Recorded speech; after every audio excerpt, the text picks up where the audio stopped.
Миллиондаған ақшаға тартылған құбырлар қазір кәдеге аспай тұр. Анарбек Орман мырза қала әкіміне осылай деп шағымданды.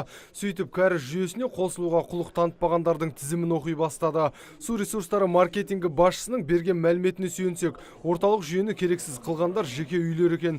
Мәселен, жоспар бойынша Қайтпас шағын ауданында 6800 үй қосылу керек болған, бірақ белсенділік танытқан тұрғындардың саны 35-ке әрең жетіпті. Самал ауданында сметалық құны 729 миллион теңге бітті. Құрылыс 2895 абонент қосылу керек. Қосылған бар жоғы 25 үй. Самал 3-те 477 миллион құны бар.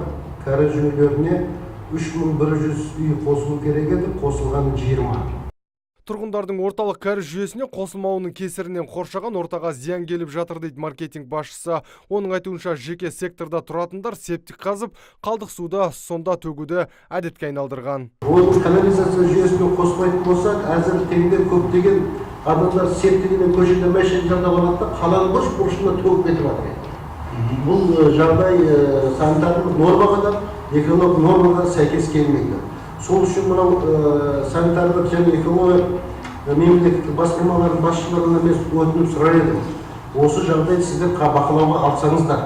Мекеме басшысын мұқият тыңдаған Ғабидолла Әбдірахымов аудан әкімдерін бұл мәселемен белсене күресуге шақырды. Әр көшеге бір маман тағайындап, күндіз-түні халық арасында үгіт-насихат жасасын деп тапсырма берді. Ал тәртіпке көнбегендерді айыппұлмен жазалайық деп ұсыныс айтты. Келіп тұрған нәрсені кіргізіп алу керек.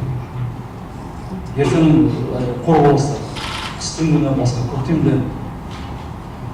Ол енді елбасымыздың тапсырмасы бойынша, нұрлы жол бағдарламасы бойынша бұл ақша беріледі. Сондай-ақ су ресурстары маркетингі жеңілдік жасамақ, олар кәріз жүйесіне қосылуға кететін қаржыны тұрғындардың бір жылда бөліп төлеуіне болады дейді. Нұрсұлтан Тұрысбеков, Талғат Қырғызалиев, Абзал Тұрабеков, ТВК телеарнасының жаңалықтар қызметі.